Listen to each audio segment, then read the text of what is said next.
Doji എന്ന ബ്രാൻഡിൻ്റെ doji S200+ എന്ന പുതിയൊരു സ്മാർട്ട് ഫോൺ ഇപ്പോൾ ലോഞ്ച് ചെയ്തിട്ടുണ്ട്.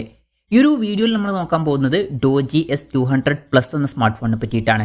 അപ്പം നമ്മൾ ആദ്യം ഫീച്ചേഴ്സും കാര്യങ്ങളൊക്കെ നോക്കുകയാണെന്നുണ്ടെങ്കിൽ ഈ ഒരു ഫോണിൻ്റെ എടുത്തു പറയേണ്ട ഒരു ഫീച്ചർ എന്ന് പറയുന്നത് ഇതിൻ്റെ ബാറ്ററിയാണ്. 10100 mAh ബാറ്ററി ഇതിൽ വരുന്നുണ്ട്. വളരെ കൂടിയ ഒരു ബാറ്ററി കപ്പാസിറ്റി ഇതിൽ വരുന്നുണ്ട്. അത് നല്ലൊരു കാര്യമാണ്. പിന്നെ 33 വാട്ടിൻ്റെ ഫാസ്റ്റ് ചാർജിങ് സപ്പോർട്ടാണ് വരുന്നത്. ടൈപ്പ് സി ചാർജിങ് പോർട്ടും ഇതിൽ കൊടുത്തിട്ടുണ്ട്. അപ്പം നല്ല ബാറ്ററി കപ്പാസിറ്റിയുമായിട്ട് വരുന്ന ഒരു സ്മാർട്ട് ഫോണാണ് ഇത്. അതുപോലെ തന്നെ എടുത്തു പറയേണ്ട മറ്റൊരു കാര്യം എന്ന് പറയുന്നത് ഇതിൽ 2 ഡിസ്പ്ലേ വരുന്നുണ്ട്. ഇപ്പോൾ ഫോണിൻ്റെ ബാക്കിലായിട്ട് ചെറിയൊരു ഡിസ്പ്ലേ കൊടുത്തിട്ടുണ്ട്. ഫോണിൻ്റെ ബാക്കിൽ റൗണ്ട് ഷേപ്പിൽ 1.32 ഇഞ്ചിൻ്റെ ഒരു HD+ AMOLED ഡിസ്പ്ലേ വരുന്നുണ്ട്. റെസൊല്യൂഷൻ വരുന്നത് 468x466 ആണ്.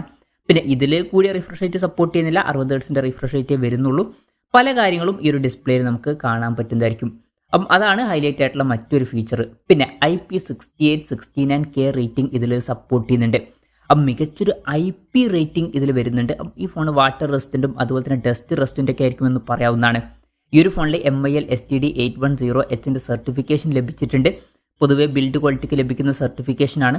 അപ്പം അതും നല്ലൊരു കാര്യം തന്നെയാണ്. പിന്നെ ഫോണിൻ്റെ ബേസ് വേരിയൻറ്റിൽ തന്നെ 12 GB റാമും അതുപോലെ തന്നെ 512 GB ഇൻറ്റേർണൽ കൊടുത്തിട്ടുണ്ട്. അതും നല്ലൊരു കാര്യമാണ്. അതുകൂടാതെ എക്സ്റ്റെൻഡഡ് റാം എന്നുള്ള ഫീച്ചർ ഇതിൽ വരുന്നുണ്ട്. അതായത് എക്സ്ട്രാ റാം വേണ്ട സമയത്ത് ഇൻറ്റേർണൽ മെമ്മറിയിൽ നിന്ന് കുറച്ച് മെമ്മറി എടുത്തിട്ട് അത് റാമായിട്ട് യൂസ് ചെയ്യുന്നതായിരിക്കും. അങ്ങനെ 20 GB റാം വരെ എക്സ്ട്രാ നമുക്ക് ലഭിക്കുന്നതായിരിക്കും. അപ്പോൾ ടോട്ടലായിട്ട് 32 GB റാമൊക്കെ ലഭിക്കുമെന്ന് പറയാവുന്നതാണ്. അപ്പം ഇതൊക്കെയാണ് കുറച്ച് ഹൈലൈറ്റിംഗ് ആയിട്ടുള്ള ഫീച്ചേഴ്സ്. ഇനി ക്യാമറയുടെ കാര്യം നോക്കുകയാണെന്നുണ്ടെങ്കിൽ ഫോണിൻ്റെ പിന്നിൽ ട്രിപ്പിൾ ക്യാമറ സെറ്റപ്പാണ് വരുന്നത്. 100 MP 1.8 അപ്പേഴ്സിൽ വരുന്ന മെയിൻ ക്യാമറ സെൻസറാണ് ഇതിൽ വരുന്നത്.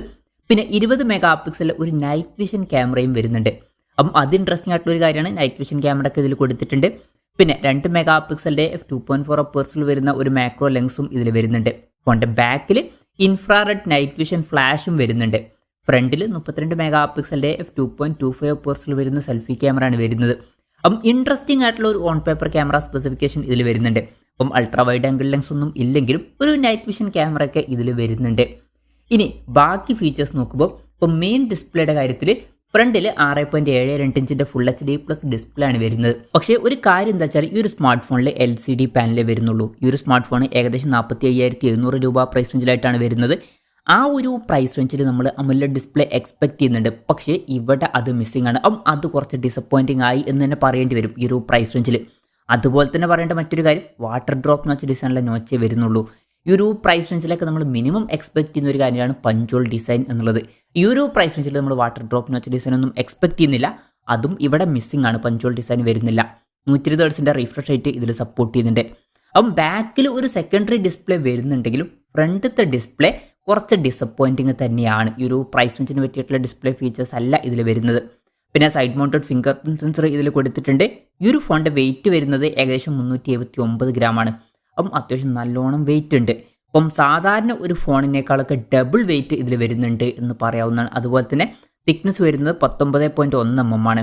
അപ്പോൾ തിക്നെസ്സും കുറച്ച് കൂടുതലാണ്. സാധാരണ ഫോണിനേക്കാളും ഡബിൾ ഉണ്ട് എന്നൊക്കെ പറയാവുന്നതാണ്. ബാറ്ററി കപ്പാസിറ്റി കൂടുതലാണ്. അതുകൊണ്ട് തന്നെ വെയിറ്റും തിക്നെസ്സൊക്കെ കൂടാൻ സാധ്യതയുണ്ട്. പിന്നെ റഗഡ് ഫോൺസ് പൊതുവേ ഇങ്ങനെയാണ്. അത്യാവശ്യം വെയിറ്റും തിക്നെസ്സൊക്കെ വളരെ കൂടാറുണ്ട്. ഇനി പ്രോസസ്സറിൻ്റെ കാര്യത്തിലോട്ട് വരികയാണെന്നുണ്ടെങ്കിൽ MediaTek Dimensity 7300 എന്ന പ്രോസസ്സറാണ് ഈ ഫോണിൽ വരുന്നത്. 45,700 രൂപ പ്രൈസ് റേഞ്ചിൽ ഈ ഒരു പ്രോസസ്സർ എങ്ങനെയുണ്ടെന്ന് വെച്ചാൽ ഈ ഒരു പ്രൈസ് റേഞ്ചിന് പറ്റിയിട്ടുള്ള പ്രോസസ്സർ അല്ല ഇത്. അപ്പം ഈ ഒരു പ്രൈസ് റേഞ്ചിൽ ഇതും ഡിസപ്പോയിൻറ്റിംഗ് ആണ് എന്ന് പറയേണ്ടി വരും. അപ്പം പെർഫോമൻസ് ഫോക്കസ്ഡ് ആയിട്ടുള്ള ഒരു സ്മാർട്ട് ഫോണും അല്ല. പിന്നെ 5G സപ്പോർട്ടും കാര്യങ്ങളൊക്കെ ഇതിൽ വരുന്നുണ്ട്. ഈ ഒരു ഫോണിൽ LPDDR5 റാമാണ് ഉപയോഗിച്ചിരിക്കുന്നത്. മെമ്മറി എക്സ്പാൻഡ് ചെയ്യണമെന്നുണ്ടെങ്കിൽ മെമ്മറി കാർഡ് സ്ലോട്ട് കൊടുത്തിട്ടുണ്ട്. 2 TB വരെ നമുക്ക് മെമ്മറി എക്സ്പാൻഡ് ചെയ്യാൻ പറ്റുന്നതായിരിക്കും. പിന്നെ NFC സപ്പോർട്ടൊക്കെ വരുന്നുണ്ട്. Android 14 ബേസ് ആയിട്ടുള്ള സോഫ്റ്റ്വെയർ ഇതിൽ വരുന്നുള്ളൂ. ഈ ഒരു ടൈമിലൊക്കെ ലോഞ്ച് ചെയ്യുന്ന ഒരു ഫോണിൽ നമ്മൾ Android 15 ബേസ് ആയിട്ടുള്ള സോഫ്റ്റ്വെയർ മിനിമം എക്സ്പെക്ട് ചെയ്യുന്നുണ്ട്. അതും ഇവിടെ മിസ്സിംഗ് ആണ്. അപ്പം ഇതൊക്കെയാണ് മൊത്തത്തിൽ ഫീച്ചേഴ്സിനെ പറ്റി പറയാനുള്ള കാര്യങ്ങൾ. പിന്നെ ഈ ഒരു സ്മാർട്ട് ഫോൺ ഇപ്പം ഗ്ലോബൽ മാർക്കറ്റിലാണ് അനൗൺസ് ചെയ്തിരിക്കുന്നത്.